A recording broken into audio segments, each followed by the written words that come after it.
My name is Emily Carter, and on the night of my wedding, I learned that sometimes the people who smile at you the most are the ones holding the knife. The string lights above us shimmered like stars trying too hard.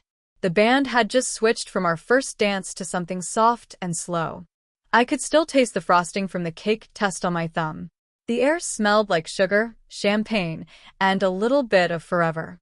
Before diving into the story, comment where you're watching from and don't forget to subscribe so you won't miss the latest stories.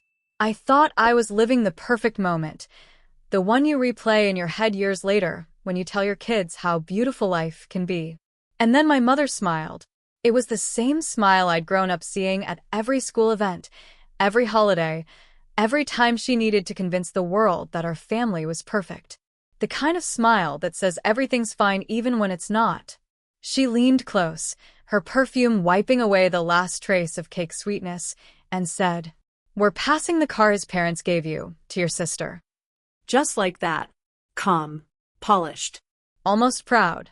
For a moment, I thought I heard her wrong. I blinked, the laughter and music still floating somewhere in the background. My sister Danielle stood beside her, tilting her head, her dress glittering like it was in on the secret. "Relax," Danielle said, her voice light, sweet, practiced. "It's just a car." But it wasn't just a car. The car was a gift from my husband's parents, a symbol of trust, something given with both hands, and titled in my name. They'd said, "You built this together. Here's something that helps you move forward." And now my mother, my own mother, had decided it didn't belong to me. I felt the room slow down. People laughing, clinking glasses, taking pictures. None of it seemed real anymore. It was like the world was moving through syrup, and I was standing still. My husband, Evan, caught my eye from across the room. He didn't move, but the lift of his brow was enough. He knew. We talked about this before, how my parents had a way of making everything mine, somehow hers. When we were kids, Danielle always got the bigger room. When she broke something, I got the lecture. When she wrecked her first car, the weather was blamed. And when I worked 3 Christmas seasons in a freezing warehouse to buy my own car, my mom said I was so responsible. That was the pattern. Danielle made the mess. I cleaned it up. Danielle cried. I apologized. I used to think being the resilient one was a compliment. But by 29, I realized it was just a license they gave themselves, permission to keep taking. Evan touched my elbow lightly, a question in his hand. "Are you okay?" I wasn't, but I smiled anyway. The same fake smile I'd inherited from my mother. Then she kept talking. "We told her earlier," she said, that same sugary tone. "She's had such bad luck with cars. You two can manage with one for now." Manage. That word stung more than I expected. Manage was what I did my whole life. Manage my emotions, manage my disappointments, manage other people's mistakes. But not tonight. I slipped my hand into my clutch, feeling the flat envelope inside, a piece of paper that carried more power than they realized. I hadn't known I'd use it tonight, but some part of me must have known this moment was coming. "You're giving away our wedding gift," I said quietly. My mom's perfect smile twitched just slightly. "Don't make this a thing, Emily. It's just a car." I looked at her, really looked at her. At the woman who taught me to smile while being stepped on. At the sister beside her, who thought consequences were optional. And then I said the words that shifted everything. "Your envelope was empty." Her eyes flickered. "Excuse me? You gave me an empty card," I said. "We took it as symbolic." "Guess I was wrong." Danielle gasped, fake outrage wrapped in laughter. Wow. "You really think you're tough now?" Somewhere near the cake, a phone camera lifted, like someone could already sense a storm was coming. I turned to Evan. "Give me the envelope." He didn't ask which one. He didn't ask if I was sure. He just handed it to me, calm, steady, quiet. My father drifted over, sensing something was off. My mom took the envelope from me, still smiling like she was the one in control. But when she opened it, her face changed. The smile cracked. The muscles around her mouth twitched, her eyes darting across the page. Danielle leaned over, reading too fast to hide her shock. "What is this?" Dad muttered. I smiled, for real this time. It's a notarized declaration, I said. Signed 2 weeks ago. It states that all wedding gifts, including the car titled in my name, cannot be sold, gifted, or transferred without my written, notarized consent. The silence that followed was sharp enough to cut. You can't be serious, Danielle said. You're threatening us. At your own wedding? You made it public, I said softly. I'm just giving a public boundary. Dad's voice hardened. This is over the top. It's a car, Emily. No, I said. It's the principle. It's every principle you taught me that only applied when she didn't want something. My mother's face went pale, her hand shaking as she slid the paper back into the envelope. We're family, she hissed. You don't treat family like criminals. I leaned in close enough for only her to hear. Then maybe you shouldn't act like one. The music had stopped. The guests were whispering. And I could feel the first taste of something I'd never had before. Power. Not the kind that controls people. The kind that finally says, enough. The next morning, the flowers were still fresh, the cake half gone, and my phone already buzzing like a trapped bee. Texts. Missed calls. Notifications. Some were from guests. That was wild last night. I can't believe you stood up to your mom like that. Others were from relatives I hadn't spoken to in years, people who suddenly had opinions now that they'd witnessed something real. But the most important text came from my sister. Danielle, you embarrassed Mom. I hope it was worth it. I didn't reply. Not yet. Because I knew Danielle, she'd only reach out first if she was scared. Evan was sitting at the table, scrolling through his phone, trying to hide a smirk. You're kind of viral, he said. I looked up. Viral. He turned the screen toward me. Someone had filmed our argument. The video wasn't crystal clear, but you could hear every word. You don't treat family like criminals. Then maybe you shouldn't act like one. It already had over 50,000 views on TikTok. The caption read, Bride stands up to her family on her wedding night. Iconic. I should have been mortified. But I wasn't. For once, I wasn't the one cleaning up someone else's mess. By noon, my mom had called 6 times. I ignored every one of them. Then finally, my dad left a voicemail. His voice was tight, controlled. Emily, we need to talk. You've made your mother very upset. This can all go away if you apologize. Danielle didn't mean to hurt you. That word again. Apologize. It was the family reflex. No matter who started it, I was always the one who ended it by saying sorry. But not this time. Evan reached for my hand. You okay? I nodded slowly. Yeah. Actually, I am. I opened my laptop and began typing. For the next week, I stayed quiet. No calls. No visits. I let the silence do the talking. Meanwhile, the video kept spreading. More people came to my defense online than I ever expected. Strangers wrote things like, good for her. That's emotional manipulation. She finally broke free from the golden child dynamic. It was like reading pages of my own diary written by people I'd never met. Danielle, of course, didn't like that. She started posting vague quotes on Instagram. Some people love attention more than family. Fake victims make real ones look bad. Each post was like a little jab, soft enough to seem innocent, sharp enough that I felt it. So, I did something I'd never done before. I responded. I didn't post a paragraph. I didn't defend myself. I just uploaded one photo. The wedding car parked in our driveway, with the caption, Some gifts come with lessons. Within an hour, she deleted all her posts. But the quiet war had just begun. A week later, my dad called again, his tone softer this time. Emily, we're concerned.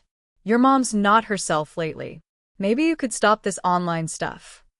I almost laughed. Stop what? I hadn't posted anything since the photo. But that's what they did. Twist the story until it bent toward them. Then came the twist I didn't see coming. A notice in the mail, a claim from my mother, demanding that the car's ownership be reconsidered due to family misunderstanding. She was actually trying to legally take it. Evan stared at the paper in disbelief. She's really doing this? I took a deep breath. Yeah. She's doubling down. But what she didn't know is that I'd already spoken to an attorney friend a few days earlier.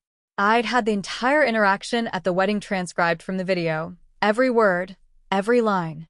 That one clip that went viral? It was now evidence. I called my mom that night. She picked up on the second ring. "Emily," she said, her voice icy, "I didn't raise you to humiliate your family." "No," I said calmly. "You raised me to tolerate it." There was a pause, one of those heavy, brittle silences that says everything. Then I added, "You want to take the car?" Fine. "But once that claim's filed, I'll respond publicly with documents and transcripts. People already know what happened. You sure you want to give them the sequel?" She didn't answer. I could hear her breathing, the faint sound of Danielle in the background whispering something. Finally, she said, "You've changed." I smiled. Yeah. That's the point. And then I hung up. That was the first time I'd ever ended a call with my mother on my terms. For days after that, nothing happened. No texts. No updates. No mail. It was quiet again, the kind of quiet that feels like something big is about to move. And I was right. Because 2 weeks later, I got a call not from my parents, not from my sister, but from a local reporter. "Emily Carter? We're covering a viral family story. Care to give your side?" That's when I realized this wasn't just family drama anymore. It had become a public reckoning. And my revenge was only beginning. When the reporter called, I almost said no. I wasn't the kind of person who aired family issues to the world. That was my mother's department. She loved attention as long as she could control the story. But then I thought about that moment at the wedding, her smile, the condescension, the way she dismissed my boundaries like they were a childish tantrum. And I said yes. The reporter, Hannah Miller, met me 2 days later at a small cafe near our place. She was soft-spoken but sharp, the kind of woman who knew how to let silence pull out the truth. "I saw the video," she said. "People are calling you the wedding boundary bride." How do you feel about that? I laughed quietly. Honestly, relieved. For once, people see what I've been dealing with my whole life.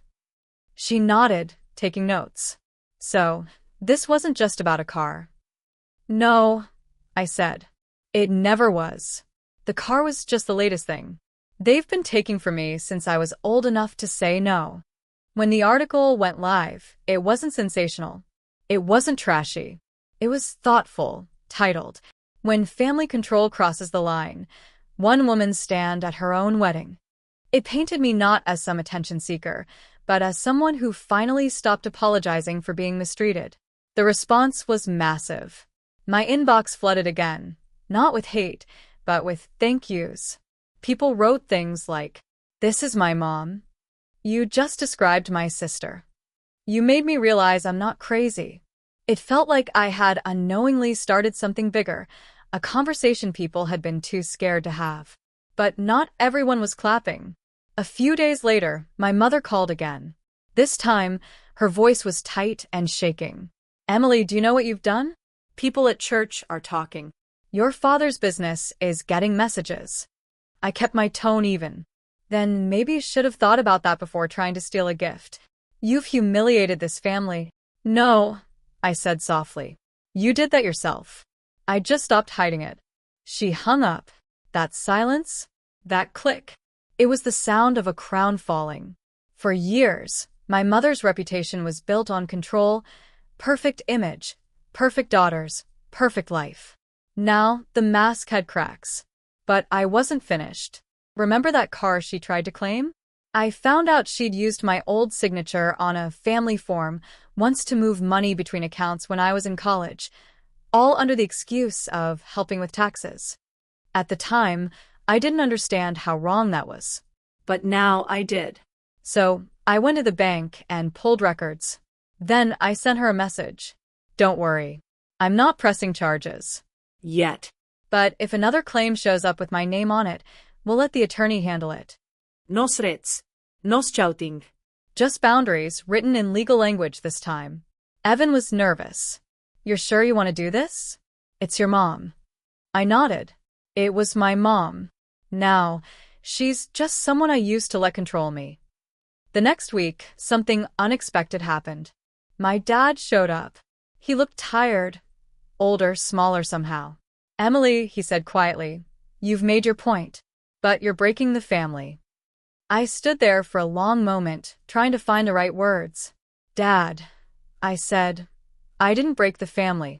I just stopped being the glue. He didn't respond. He just nodded slightly, as if some part of him knew I was right but couldn't say it out loud. That night, for the first time in months, I slept peacefully. But revenge, I've learned, isn't just one act. It's not slamming doors or going viral. It's healing in a way that makes your silence louder than their words. So I did something my mother never would have predicted. I started telling my story anonymously online. Not about her specifically, but about growing up with manipulation disguised as love. About learning to say no without guilt. My posts started gaining traction. People connected with the honesty. Soon, I had a small following, mostly women sharing their own experiences. Every post ended with one line. Sometimes, revenge isn't destroying them. It's rebuilding yourself. A month later, Hannah reached out again. Your story's part of a podcast episode, she said. It's helping people. And that's when it hit me. My mother tried to humiliate me publicly, but all she really did was hand me a microphone. Because the more I shared, the more I healed. And the more I healed, the less power they had. By the time Danielle finally texted again, Mom says you've changed too much. I just replied, that's kind of the point, isn't it? By the end of summer, the noise had finally started to fade. No more calls. No more gossip. No more, Emily, just fix it. But something strange happened. People who used to only talk to my mother started reaching out to me. A cousin I hadn't heard from in 5 years messaged me one night. I saw that article. I think you're brave. Aunt Linda did the same thing to my mom back in the day, just quieter. It was like people were slowly realizing what had always been true. The woman everyone saw as graceful and kind had been quietly controlling everyone around her. And for the first time, I wasn't the black sheep. I was just free. Evan and I had moved into our new place by then, nothing fancy, just a cozy 2-bedroom with a little balcony and a view of the city lights. The wedding car still sat in the driveway, clean, untouched. It wasn't just a vehicle anymore. It was a reminder, a symbol of the moment I took my life back. One afternoon, Evan walked in holding a thick white envelope. This came in the mail, he said, handing it to me carefully. It was from my parents' lawyer. For a second, my chest tightened. Was it another claim? Another attempt to pull me back into their control? But when I opened it, I froze. It was a handwritten letter from my father. Emily, your mother and I had decided to withdraw the car claim and end all legal correspondence. She's been struggling with the fallout, and I think she finally understands how deeply this hurt you. I won't defend her actions, but I also can't undo them. What I can do is tell you I'm proud of you. Not for what happened that night, but for standing up for yourself. I just hope someday we can sit at a table again, without anyone needing to win. I read it twice, maybe 3 times. My hands were trembling, but my heart wasn't angry anymore. Because that's the thing no one tells you about revenge. If it's done right, it doesn't burn your soul. It cleans it. I didn't reply right away. I didn't need to. A week later, I got a text from Danielle. Mom's been quiet lately. You should call her. She's not doing great. I stared at the message for a long time. Part of me still wanted to, not out of guilt, but out of old habit. But I remembered what my therapist once said. You can forgive someone without reopening the door. So, instead, I wrote a letter. Not to attack. Not to gloat. Just to say everything I'd carried for years. Mom, I don't hate you. I hate what you taught me to believe, that love means sacrifice, and boundaries mean disobedience. I hope you're okay. But I'm done playing small to make you comfortable. I've found peace. And I hope you find yours too. I mailed it. No return address. No expectation. Just closure. And that was it. I didn't need a public apology. I didn't need a victory post. My revenge had already happened, quietly, steadily, the moment I stopped living by their rules. Months later, Hannah's podcast episode came out. It opened with my voice, the one clip I'd allowed her to use. You don't treat family like criminals. Then maybe you shouldn't act like one. The episode went viral overnight. People reposted it, quoted it, shared it like it was something powerful, a boundary anthem for anyone who'd ever been controlled. I didn't respond publicly. I didn't need to, because revenge, I realized, isn't about making them hurt. It's about making yourself whole. A year later, on our first anniversary, Evan and I drove that same wedding car out to the coast. Sunset, soft waves, open air. He asked if I ever regretted how things went down. I looked out at the horizon, where the sun was slowly dipping into the ocean, painting everything gold. No, I said. For once, I didn't let anyone else write my story. He smiled, reaching over to hold my hand. Then, that's the best kind of revenge there is. And maybe he was right, because sometimes revenge isn't loud. It's just peace finally earned. It's been a little over a year since the wedding that changed everything. Sometimes, when I look back at the photos, I still see the girl who smiled through pain, the one who thought keeping peace meant losing pieces of herself. But she's not me anymore. The truth is, I didn't just take revenge on my mother. I took revenge on the version of myself that believed love had to be earned by suffering. That was the real trap, not her manipulation, not the guilt, not even the control. It was the belief that I had to shrink to be loved. The moment I stopped doing that, the whole structure of her power fell apart. A few months ago, I heard through a cousin that my parents had started therapy, separately at first, then together. Apparently, my mom admitted to pushing too hard and not realizing how her actions looked from the outside. That was as close to an apology as I was ever going to get, and it was enough. Because forgiveness doesn't always sound like "I'm sorry." Sometimes, it's just silence that finally feels safe. Danielle got engaged recently. She invited me to her engagement dinner. Evan asked if I wanted to go. I said yes. Not to fix the past, but to prove to myself that it no longer owned me. When I walked in, everything felt strangely normal. Danielle looked nervous when she saw me, but she hugged me anyway. My dad gave me that small, quiet smile again. And my mom, she didn't say much. But when she looked at me, I saw something I'd never seen in her eyes before: respect. That was the moment I knew my revenge was complete. Not because she suffered, but because she finally saw me as her equal. Later that night, when Evan and I got back home, I scrolled through my messages. There were still people writing to me about the article and podcast, strangers telling me they'd finally set boundaries with toxic parents or walked away from manipulation. Every single message reminded me why I told my story in the first place. Revenge, at its core, isn't about payback. It's about balance. It's about taking back the years you lost to people who convinced you that your pain was your fault. It's about standing in your truth, not to hurt them, but to heal yourself. I realized something important that night. When you take revenge the right way, it doesn't leave blood on your hands. It leaves peace in your heart. Because revenge isn't always fire and fury. Sometimes, it's just living a life that proves they never broke you. My mother once said family is forever. She was right, but what she didn't realize is, forever doesn't mean I have to stay broken.